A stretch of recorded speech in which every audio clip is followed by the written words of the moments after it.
மாணவ செல்வங்கள் அனைவருக்கும் வணக்கம். அஸ்ஸலாமு அலைக்கும். நாங்கள் தொடர்ச்சியாக தரமைந்து பெருமைப்பரிசில் பரீட்சையில் எங்களால் இயன்றளவு புள்ளிகளை கூடுதலாக பெறுவதற்கான முயற்சியில் ஈடுபட்டுக் கொண்டிருக்கின்றோம். இந்த முயற்சி நிச்சயமாக உங்களுக்கு நல்ல பெறுபேறை கண்டிப்பாக தரும். ஏனென்றால் அதிகாலை பொழுதுல பச்சிளங் குழந்தைகள், நீங்கள் எல்லாம் சிறு பிள்ளைகள்லாம் இன்னும் 10 வயதாகவில்லை. அப்ப 10 வயதாக இருந்தால் நீங்கள் சிறுவர்கள். இந்த முயற்சி உங்களை வாழ்க்கையில சிறப்பாக கொண்டு செல்லும். இந்த பரீட்சை கடினமான பரீட்சை அல்ல. கடினம் என கூறப்படுவதன் காரணம் யாதென்றால் பயிற்சியின்மை. அப்ப நீங்க இதுல நிறைய பயிற்சிகள் செய்கின்றபடியால் நீங்க நிச்சயமாக சிறந்த பலனை பெறுவீர்கள் என கூறி நான் நேரடியாக வகுப்பில் நுழைகின்றேன். நாங்கள் இப்பொழுது அதாவது கடந்த வருடங்களில் நடந்த அரச பரீட்சை தாள்கள்ல 2023 பரீட்சை தாள்கள் பார்வையிட்டுக் கொண்டிருக்கின்றோம். அந்த பரீட்சை தாள்ல நாங்கள் இந்த அதாவது 20வது வினாவில வரையில பார்த்துட்டோம். 19வது வினாவில பார்த்து விட்டோம். இன்றைக்கு 20வது வினாவிலிருந்து எவ்வாறு இந்த வினாக்களுக்கு விடையளிப்பது என இலகு வழியை காண்கின்றோம். அன்பு செல்வங்களே, இவ்வாறு நாங்கள் 10 வருட அரச பரீட்சை தாள்களுக்கு தெளிவாக விடைகாணும் விளக்கம் கற்றுக்கொண்டோமாக இருந்தால் நிச்சயமாக அரச பரீட்சையில 100க்கு 90 புள்ளிகள் பெறக்கூடிய தகுதியை பெற்று விடுவோம். ஏனென்றால் இந்த கேள்விகள் எல்லாம் வாசித்து விளங்கித்தானே விடையளிக்கின்றோம். அப்ப எதிர்வரும் பரீட்சையில வர வினாக்களையும் வாசித்து விளங்கி விடையளிக்க நாங்கள் பயிற்சி நிச்சயமாக பெற்று விடுவோம். நிறைந்த புள்ளிகள் பெறலாம் என கூறி வினாவுக்குள் நுழைகிறேன். பின்வரும் தகவல்களை கருத்துக்க. இங்கே தரப்பட்ட தகவல் 3 தகவல் தந்திருக்கு. அந்த தகவல்களை நாங்கள் கருத்துல கொள்ள வேண்டும். வெள்ளை நிற குமிழ் ஒளிருமெனின் மஞ்சள் நிற குமிழிலும் ஒளிரும். அப்ப இது மின்குமிழ் சம்பந்தமான தகவலாக இருக்கின்றது. அப்ப இது தந்த உடனே நாங்கள் எங்களுக்கு செய்கவிலைக்காக தரப்பட்ட தாளிலே வெள்ளை என குறித்து வைத்துக் கொண்டு, அதாவது இந்த நிறங்களை குறித்து வைத்துக் கொண்டு விடையளித்தோம் என்றால் மிக இலகுவாக விடையளிக்கலாம். அப்ப வெள்ளை நிறம், அடுத்தது மஞ்சள் நிறம், கீழே சிவப்பு நிறம், அடுத்து நீல நிறம் என 4 நிறங்களை பற்றிய தகவல் தரப்பட்டிருக்கு. அப்ப இப்படியாக ஒரு அட்டவணை மாதிரி நாங்கள் தயாரித்தால் வெள்ளை நிற குமிழ் ஒளிரும் என்றால் மஞ்சள் நிற குமிழும் ஒளிரும். முதலாவது தகவல். அடுத்த தகவல், சிவப்பு நிற குமிழ் ஒளிரும் எனின் வெள்ளை நிற குமிழ் ஒளிராது. அடுத்த தகவல், சிவப்பு நிற குமிழ் ஒளிராவிட்டால் நீல நிற குமிழும் ஒளிரும். இந்த 3 தகவல்களையும் நாங்கள் இவ்வாறு 3 தரவுகளாக நிலையிலத்துக்கு எழுதிவிட்டு இனி வினாவுக்கு வருவோம். இதற்கமைய ஒரே தடவையில் ஒளிரக்கூடிய 3 குமிழ்களாவன. ஒரே தடவையிலே ஒளிரக்கூடிய 3 குமிழ்கள் எவை என்று கேட்கப்படுகின்றது. ஆனா 3 விடைகளிலும் வெள்ளை என்ற தகவல் இருக்கின்றது. அப்ப நிச்சயமாக வெள்ளை ஒளிருகின்றது என்பது எங்களுக்கு தெரிகின்றது. அப்ப வெள்ளை ஒளிரும் என்றால் நாங்கள் இங்கே பார்த்திருக்கிறோம் நீலமும் மஞ்சளும் ஒளிரும். அப்ப வெள்ளை ஒளிராவிட்டால் தானே சிவப்பு ஒளிரும். அப்ப வெள்ளை ஒளிர்ந்தால் சிவப்பு ஒளிராது என்பது எங்களுக்கு தெரிகின்றது. அப்ப வெள்ளை ஒளிர்ந்தால் மஞ்சள் ஒளிருகின்றது, அதே வேளை நீலமும் ஒளிர சந்தர்ப்பம் உள்ளது. அப்ப வெள்ளை மஞ்சள் நீலம் என்ற 2வது விடை பொருத்தமாக இருக்கின்றது. இனி நாங்கள் அடுத்த பக்க வினாவை பார்வையிடுவோம். அதாவது நாங்கள் இப்பொழுது அது இந்த பரீட்சைத்தாளின் அடுத்த பக்க வினாவை பார்ப்போம் பிள்ளைகள். அதாவது இதன் தொடர்ச்சியான வினாக்கள். அதாவது 21வது வினா. இந்த வினாவில் பாருங்கோ, பின்வரும் உருவில் உள்ள கழுத்து மாலை ஓரிடத்தில் கலட்டப்பட்டு ஒரு மேசை மீது நீளப்பாட்டில் வைக்கப்பட்டது. அதனை கருத்தில் சரியாக காட்டும் ஒரு யாது? இது ஒரு கழுத்துல போடுகின்ற மாலை, அதாவது மணிகளும் சாய் சதுரம் டைமண்ட் போன்ற ஒரு கலையும் கொண்ட மாலையாக இருக்கின்றது. இந்த மாலை ஒரு மேசைக்கு மேலே கலர்த்தி வைக்கப்பட்டிருக்கார். ഇതിന്റെ கலர்த்தி வைத்த சரியான உரு எது என்று 3 விடைகள் எது என்று கேட்கப்படுகின்றது. அப்ப நாங்க இந்த மாலையில ஒரு இடத்தை ஆதாரமாக வைத்துத்தான் இதில் எது அதில் பொருத்தமானது அல்லது எது தவிர்க்கப்பட வேண்டியது என்பதை கண்டுபிடித்து பொருத்தமானதை இனங்காண முடியும்.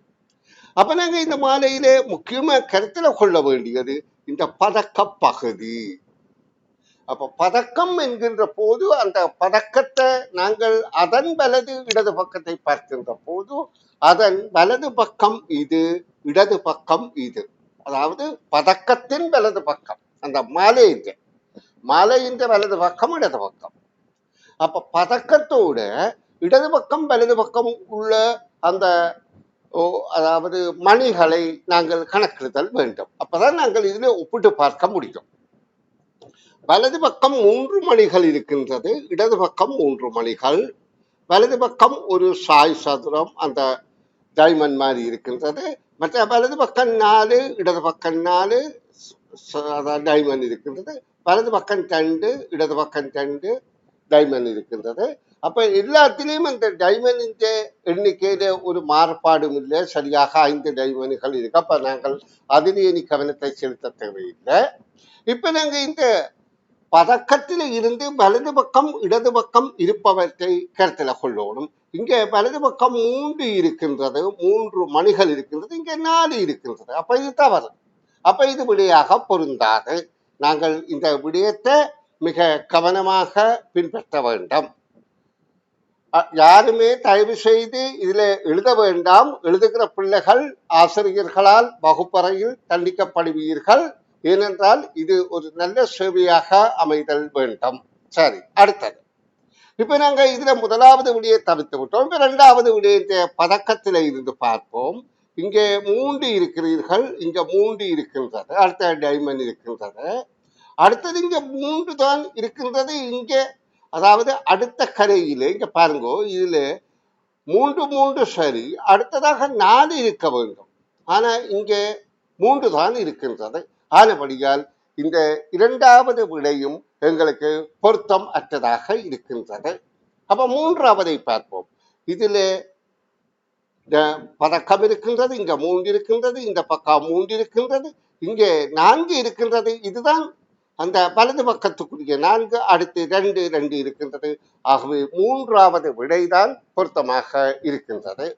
இது நாங்கள் ஒப்பிட்டு காணுகின்ற விடை ஆகும். இனி நாங்கள் 22வது வினாவுக்கு செல்வோம்.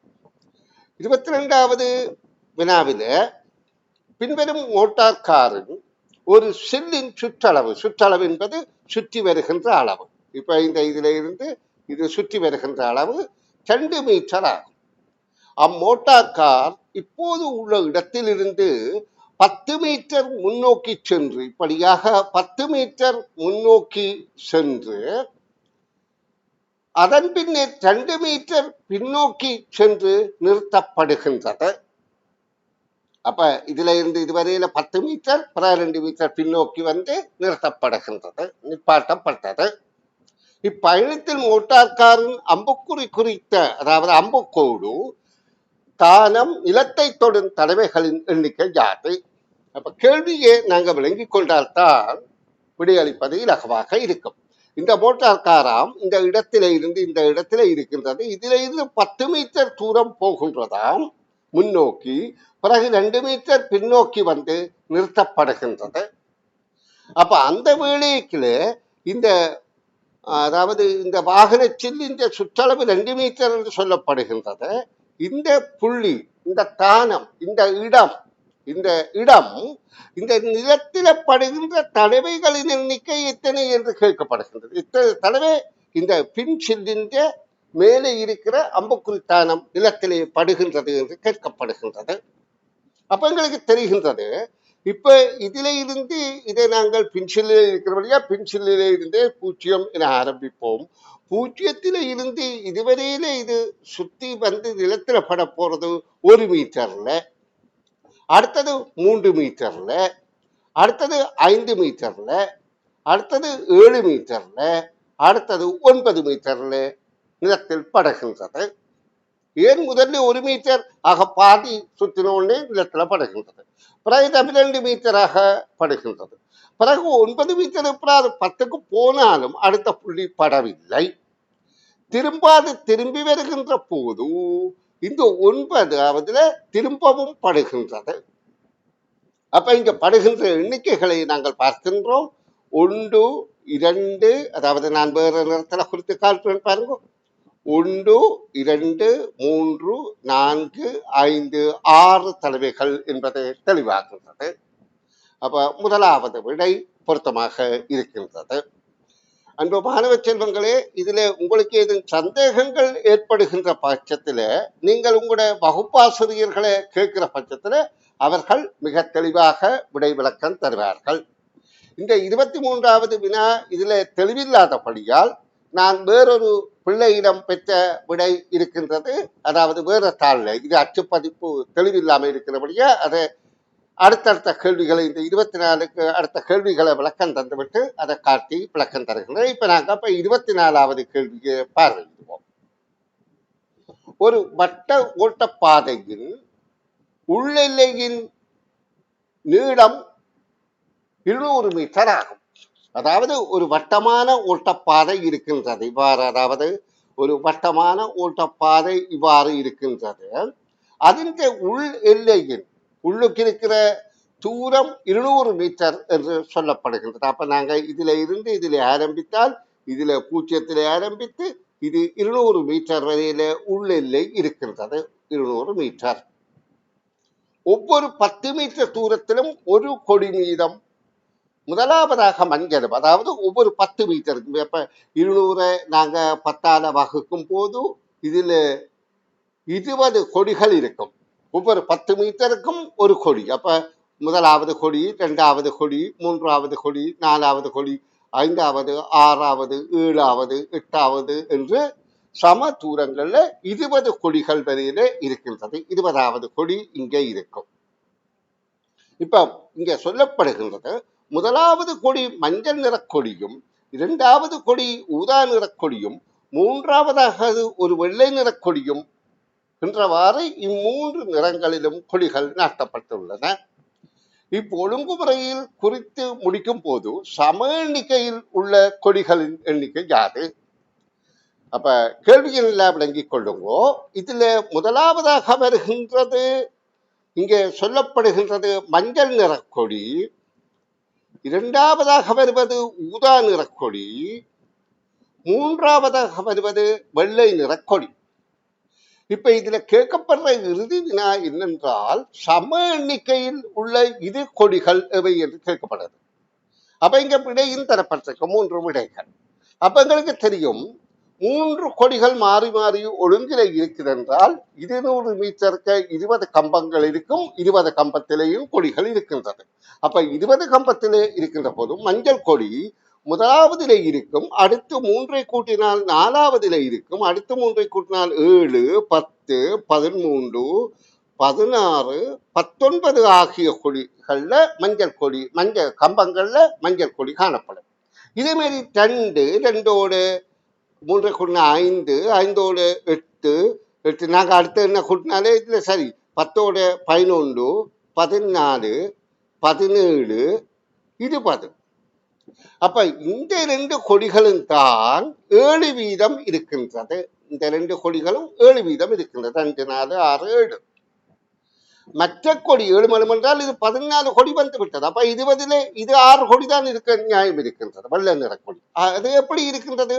3 மடங்குகளாக இருக்கின்றது. 3, 6, 9, 12, 15, 18. இதிலே 21வது கொடி இல்லையே, 20 கொடி தானே இருக்கின்றது. அப்ப இதுல 6 கொடி தான் இருக்கின்றது. அப்ப இதுல சமனான எண்ணிக்கையில இருக்கிறது மஞ்சளும் ஊதாவும் என்கின்ற முதலாவது விடை ஆகும். இனி நாங்கள் இந்த பக்கத்தின் அடுத்த வினாவை பார்வையிடுவோம். 4 பிள்ளைகள் உள்ள ஒரு குறித்த குடும்பத்தில், அப்ப 4 பிள்ளைகள் இருக்கிறார்கள்.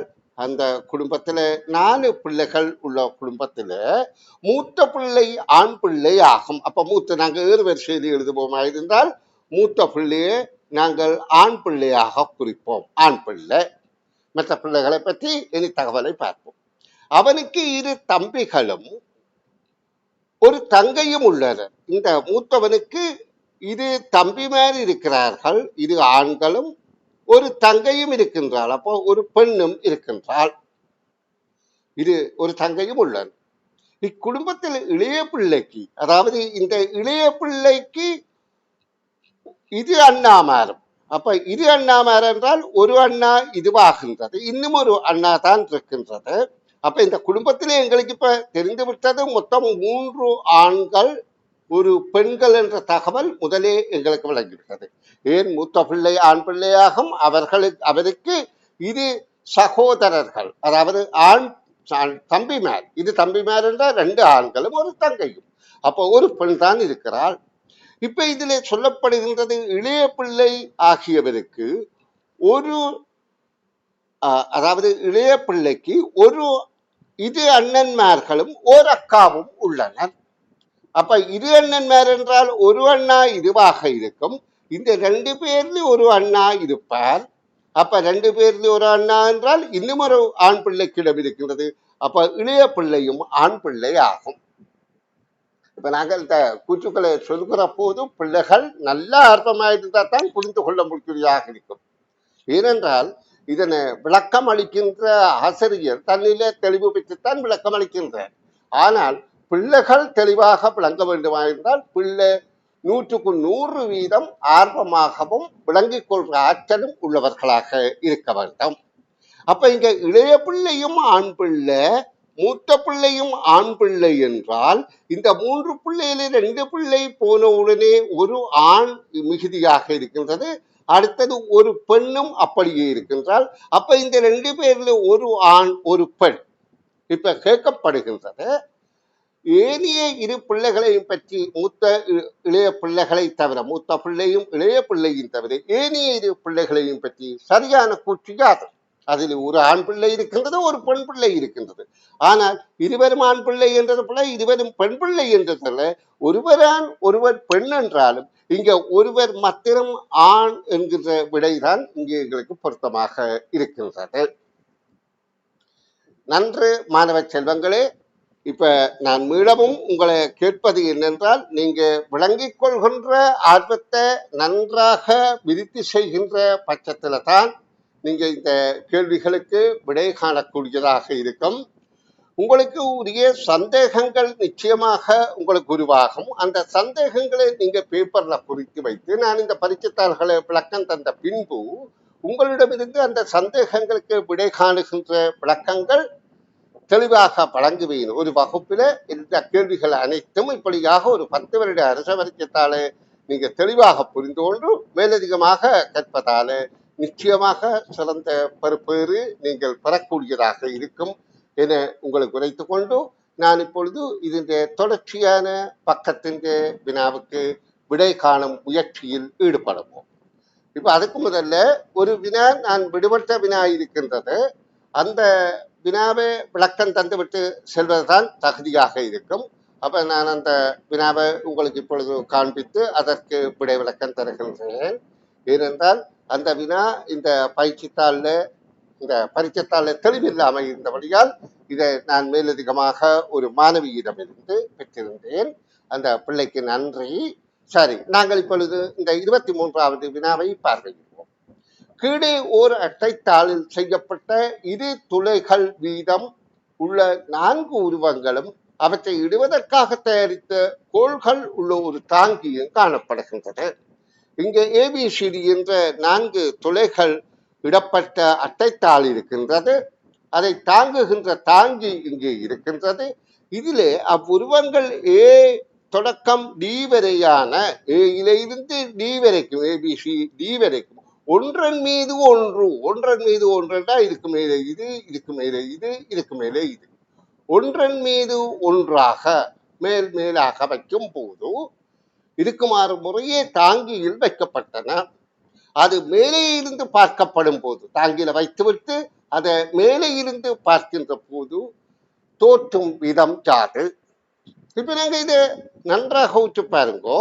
இதை வைத்த பிறகு இது அப்படியே இதுல கீழே வைக்கின்றோம் என்று வைத்துக் கொள்ளுங்கோ. அடுத்ததாக இதை வைக்கின்ற போது அது இந்த கீழே உள்ளதை மறைத்து விட்டது. அடுத்தது மற்றது கோடு இப்படி இருக்கின்றபடியால் அது இப்படித்தான் வைக்கப்படுகின்றது. அப்ப இந்த கீழ்ப்பகுதி, இந்த கோட்டு பகுதி அங்கே மறைக்கப்பட்டுவிடும். அடுத்து வட்டமாக இருக்கும். அப்ப இதுல முதலாவது பொருத்தமாயிருந்தால் இது முதலாவது கீழே இருப்பது தவறு, இது மேலே இருப்பது தவறு. அப்ப முதலாவது விடை பொருத்தமிட்டு. இரண்டாவது விடையை பார்த்தால் இது கீழே இருப்பது சரி, இது மேலே இருப்பது சரி. ஆனா அடியில் ஆக முதல்ல இருக்கிற இந்த உரு தெரிவதற்கு நியாயம் இல்லை, பறக்கப்பட்டிருக்கும். அப்ப இந்த விடையும் தவறு. அப்ப இதுல இது கீழே உள்ளது முதலாவது மறைக்கப்பட்டு விட்டது, இங்கே கீழே அடியில மறைக்கப்பட்டு விட்டது. அடுத்தது சரி, அடுத்தது சரி, அதுக்கு மேல சரி. அப்போ மூன்றாவது விடைதான் எங்களுக்கு இதுல பொருத்தமாக இருக்கின்றது. இனி நாங்கள் இதன் தொடர்ச்சியாக தாளை விட்டு மற்ற தாளுகளில் உள்ள வினாக்களை பார்வையிடுவோம். அதாவது இதன் 6வது பக்க வினாவில இருந்து நான் உங்களுக்கு விளக்கம் தருகின்றேன். இதான் அடுத்த பக்கம். இந்த வினாவுக்கு விடை தருகின்றேன். 26 இந்த வினாவை என்னதான் பாடசாலையில கற்பிக்கப்பட்ட பாடப்பரப்பை தாண்டி இருக்குது என்பதாலே இந்த வினாவுக்கு எல்லா வினாக்களுக்கும் விடைகளுக்கும் புள்ளி வழங்கும்படி கூறப்பட்டது. ஆனால் என்ன, அது ஒரு சலுகையாகத்தான் அப்படி வழங்கப்பட்டது ஒழிய இங்க நுண்ணறிவு விடயங்கள் எல்லாம் பிள்ளைகளுக்கு கற்பித்துத்தான் கேட்கப்படுவது என்பது இல்லை. ஆயினும் அவ்வாறு வழங்கப்பட்டது. ஆனால் நாங்கள் இந்த கேள்விக்கு விட காண்ற விளக்கத்தை கற்றுக்கொள்வது எங்களுக்கு சிறப்பானதாக இருக்கும். 26வது கேள்வி. 26வது கேள்வியில பின்வரும் ஏபிசி ஆகிய உருக்களை பார்க்க பரப்பளவுக்கு ஏற்ப அவற்றில் இரு உருக்கள் ஒத்தவை, ஓரொரு வேறுபட்ட உரு யாது என்று கேட்கப்படுகின்றது. அப்ப பரப்பளவு என்றால் ஒரு பிரதேசத்தின் அந்த நிலத்தை, அதாவது குறிக்கப்பட்ட பிரதேசம்தான் பரப்பளவு. இங்கே நாங்கள் இந்த பிரதேசங்களை பார்க்கிற போது எல்லாம் சம சதுர பரப்பளவாக இருக்கின்றது.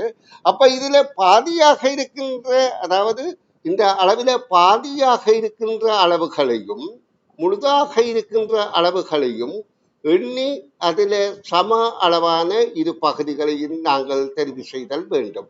அப்ப நாங்கள் இதுல கற்பனையாக இந்த பாதி பகுதிகளை இப்படியாக பிரித்துக் கொள்கிறோம். ஏன் முழுத நான் இங்கே பிரித்து கொண்டிருக்கவில்லை, பாதியை மட்டும் பிரித்து காட்டுகின்றேன். அதை எண்ணி நாங்கள் இரு பகுதிகள் சமமானவை என இனம் காண்போம். சரி, இப்ப முதலாவது ஏ என்றதுல நாங்கள் எண்ணுகின்ற போது இங்கே பாருங்கோ, பாதிகள் 1 2 3 4 5 6. அப்ப சாரி 1 2 1 2 3 4 5 6. அப்ப முழுசாக 3 இருக்கும். இதுல முழு பகுதிகள் நாங்கள் எண்ணி பார்ப்போம். 1 2 3 4 5 2 10. அப்ப 10ஐயும் கூட்டுவோமாக இருந்தால் இதன் பிரதேசம் 13, அதாவது பரப்பளவு 13 சதுர சிஎம் ஆகும். இனி அடுத்ததுல நாங்கள் பாதிகளை பார்த்தால் 1 2 3 4 என்றபடியால் 2 இருக்கும். முழு பிரதேசத்தை பார்த்தால் 1 2 3 4 4 2 8, இதுல 9 10. அப்ப 10 இருக்கின்றது. அப்ப 12 சதுர அதாவது சதுர அளவாக இருக்கும். என்ன அழகண்டு தரப்பட வேண்டும். அடுத்ததுல பாதி 1 2 3 4 5 6 7 8. அப்ப 8 2 வகுத்தால் 4 முழு பிரதேசம். முழு பிரதேசத்தை நாங்க இங்கே எண்ணி பார்த்தால் 1 2 3 4 5 6 7 8. அப்ப 8ஆக இருக்கின்றது, இதுக்கும் 12ஆக இருக்கின்றது. அப்ப இது ரெண்டும் தான் இதுல கேட்கப்படுது, வேறுபட்ட உருவைத்தான் கேட்கப்படுகின்றது. இது ரெண்டும் சமனானது என்றபடியால் வேறுபட்ட உரு முதலாவது. ஆயினும் இந்த பரீட்சையின் போது சகல வினாக்களுக்கும் புள்ளிகள் வழங்குமாறு அறிவுறுத்தல் வழங்கப்பட்டது. இனி நாங்கள் 27வது வினாவை பார்வையிடுவோம். 27வது வினா ஒரு கடிகாரம். ஒரு கடிகாரம் 1, 2, 3 என்றவாறு நேரத்தை காட்டும் போது முறையே ஒரு தடவை, இரு தடவைகள், 3 தடவைகள் என்றவாறு ஒலிக்கின்றன. அது இடையிலேயே 30 நிமிடத்தில் ஒரு தடவை ஒலிக்கின்றது. சனிக்கிழமை காலையில் மோகன் படித்துக் கொண்டிருந்த போது கடிகாரம் 24 தடவைகள் ஒலித்தமை அவனுக்கு கேட்டது. அவன் முற்பகல் 11:45 படித்து முடித்தான் எனின் படிக்க தொடங்கிய நேரம் யாராக இருக்கலாம் என்பது கேள்வி. அவங்க நாங்க கேள்வியை நல்ல அவதானமாக பின்பற்ற வேண்டும். இந்த கடிகாரம் அந்த அந்த மணிக்கு, அதாவது 1 மணிக்கு, 2 மணிக்கு, 3 மணி, 4, 5 மணிக்கு அந்த எண்ணிக்கையில தான் ஒலிக்கின்றது. பிறகு அரை மணி நேரத்துக்கு ஒரு தடவை ஒலிக்கின்றது.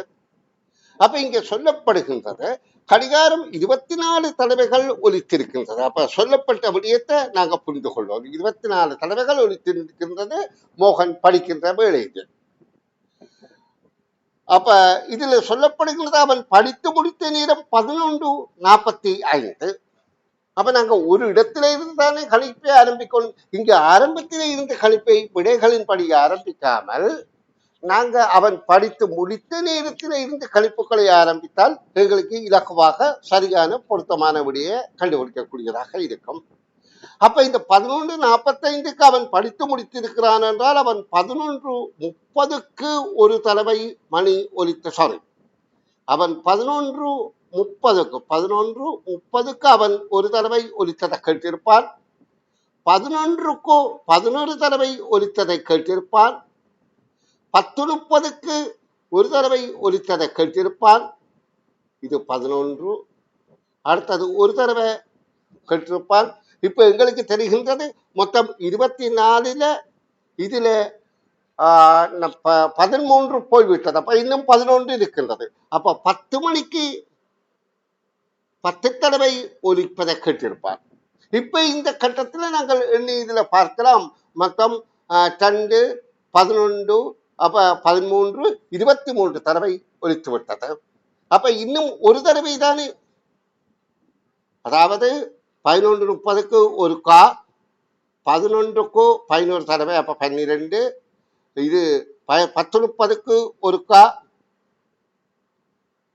11, 12, 13, 10க்கு ஒரு கா, 10க்கு 10 தடவை, அப்ப 23 தடவைகள் ஒலித்து விட்டது. 23 தடவை என்றால் இன்னும் ஒரு தடவை அவன் ஒலிப்பதை கேட்டிருக்க வேண்டும். 11:45, 11:30 கேட்டிருக்கிறான். சாரி, 11:30 ஒரு தடவை கேட்டிருக்கிறான். 11க்கு 11 தடவை கேட்டிருக்கிறான். 10:30 ஒரு கா கேட்டிருக்கிறான். 10க்கு 10 தடவை கேட்டிருக்கிறான். அப்ப அவன் அந்த ஒரு தடவை கேட்டது 9:30 கேட்டிருப்பான். அப்ப இந்த 9:30 இருந்துதான் அவன் 11:30 வரையில மணிச்சத்தத்தை கேட்டிருக்கிறான். அப்போ 9:30 என்றால் இங்க விடையாக 9:30 இல்லை. அப்போ 9:30க்கு முந்தைய நேரமாக இங்க 9:45 இருக்கின்றது என்பதை கவனத்திலே கொள்ளுங்கள். கவனிகோ பிள்ளைகள், இதனை விளக்கம் தருகின்ற போது கொஞ்சம் மெதுவாக நான் விளக்கம் தந்திருக்கின்றேன்.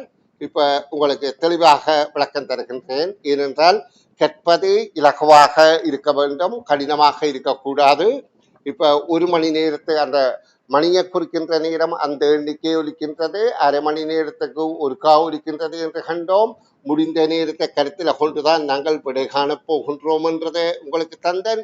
இதுல 11:45க்குத்தான் முடித்திருக்கிறார். அப்போ 11:45 என்றால் அவர் அரை மணி நேரத்துக்கு ஒரு காலிக்க 11:30க்கு ஒரு தடவை கேட்டிருப்பார். 11க்கு 11 தடவை கேட்டிருப்பார். 10:30க்கு ஒரு தடவை கேட்டிருப்பார். 10 மணிக்கு 10 தடவை கேட்டிருப்பார். 9:30க்கு ஒரு தடவை கேட்டிருப்பார். இப்ப இந்த எண்ணிக்கைகள் மொத்தம் 24 ஆகிவிட்டது. அப்ப அவர் கேட்டது, ஒலிகள் கேட்டது இந்த நேரங்கள்ல தான், 9:30 இருந்து 11:30 வரைக்கும். ஆனால் அவர் படித்து முடிந்தது 11:45. அவர் ஆரம்பித்தது இங்கே உள்ள 9:15 ஆகும். மற்ற நேரங்கள் பொருந்தாது. அப்ப கேள்விக்கான விடை முதலாவது ஆகும். இது நாங்கள் 28வது வினாவுக்கு விடை காணும் விளக்கத்தில் ஈடுபடுவோம். இது தகவல்களை ஒழுங்கமைக்கும் ஆற்றல். பின்வரும் நிகழ்வுகளை கருதுக. இங்கே மொத்தம் 5 நிகழ்வுகள் தரப்பட்டிருக்கு. இந்த 5 நிகழ்வுகளையும் வாசித்து விளங்கி விடையளிக்கும்படி கேட்கப்படுகின்றது. எங்களால் துரிதமாக வாசித்து விளங்க முடியும் என்றால் வாசித்து விளங்கி விடையளிக்கலாம். அப்படி இல்லாவிட்டால் விடைகளை அணுகி கூடி நாங்கள் விரைவாக விடையளிக்கலாம். எப்படி விடைகளை அணுகிறது? இதில் விடைகள் 2 விடைகள் AD என்ற 2 எண்களோடையும் எழுத்துக்களோடையும் அடுத்தது டிபியில் ஆரம்பிக்கின்றது. நாங்கள் இப்ப இதுல டிபி பொருத்தமாக இருக்க ஏ பார்ப்போம். நேற்று நான் நித்திரைக்கு செல்லும் போது நள்ளிரவு கடந்திருந்தது. நேற்று நித்திரை போவைக்க நள்ளிரவு கடந்து விட்டது. அப்ப டிஏ பார்ப்போம். டியில சொல்லப்படுது, தாமதமாக நித்திரையில் இருந்து எழுந்த நான் பாடசாலைக்கு குழம்பிய நிலையில் சென்றேன். அப்ப முதலாவதாக டி பெற முடியாது. ஏன் பெற முடியாது? தாமதமாக நித்திரையாலே எழுப்பின நான் தலைகள் எல்லாம் குழம்பினபடி பாடசாலைக்கு போனேன் என்றால் அதுக்குரிய காரணமாக இங்கு 1A நேற்றிரவு நான் நித்திரைக்கு போக லேட் ஆயிற்று என்று சொல்லப்படுகிறது. அப்ப இந்த விடை பொருத்தமில்லை என்பதை கண்டுவிட்டோம். அப்ப இப்ப இந்த 2ல ஏயும் டியும் ஒரே மாதிரி இருக்கின்றது. அடுத்து இருப்பதில் தான் நாங்கள் எது பொருத்தமானது என்பதை கண்டுபிடிக்கணும். அப்ப நேற்று நான் நித்திரைக்கு செல்லும் போது நள்ளிரவு கடந்து விட்டது. அதனால தாமதமாக நித்திரையிலிருந்து எழுந்து நான் பாடசாலைக்கு குழம்பிய நிலையில் சென்றேன். 2வது. இதுக்கு அடுத்ததாக இந்த பியா சியா பொருத்தம் என்று பார்ப்போம். அதாவது நான் நேற்று படுத்தல், அதால எழும்பி பாடசாலைக்கு போய்விட்டு தலைமையில் எல்லாம் சீவியில் அலங்கோலமாக, அதாவது குழம்பிய நிலையில சென்றேன். அடுத்ததாக பி ஓய்வு நேரத்துக்கு பின்னர் ஒரு கணித பரீட்சையும் இருந்தது. அதாவது அதுக்கு பிறகு பாடசாலைக்கு போன பிறகு ஓய்வு நேரத்துக்கு பிறகு ஒரு கணித பரீட்சை இருந்தது. அது சரியா அல்லது நான் எனது விளையாட்டு உடைய கொண்டு வரவில்லை என்பதை அச்சந்தர்ப்பத்தில் உணர்ந்தேன். அச்சந்தர்ப்பத்தில் என்றால் இச்சந்தர்ப்பத்தில் என்பது இங்கே தெளிவாக இல்லை. இந்த விடையில சீயாக பருமாக இருந்தால் எச்சந்தர்ப்பத்தில் நான் உடை கொண்டு வரவில்லை என்பதை உணர்ந்தேன் என்றால் அது தகவல் ஒழுங்கமைப்பு பிழையாக இருக்கின்றது. அப்ப இதுல நான் லேட்டா ஒழும்பினேன், தலை குழும்பினே பாடசாலைக்கு போனேன். அங்கு ஒரு ஓய்வு நேரத்தில் ஒரு கணித பரீட்சை இருந்தது, அதை செய்து முடித்தேன். அடுத்ததாக பாடசாலை முடிந்து நண்பனுடன் விளையாட்டு மைதானம் போனேன்.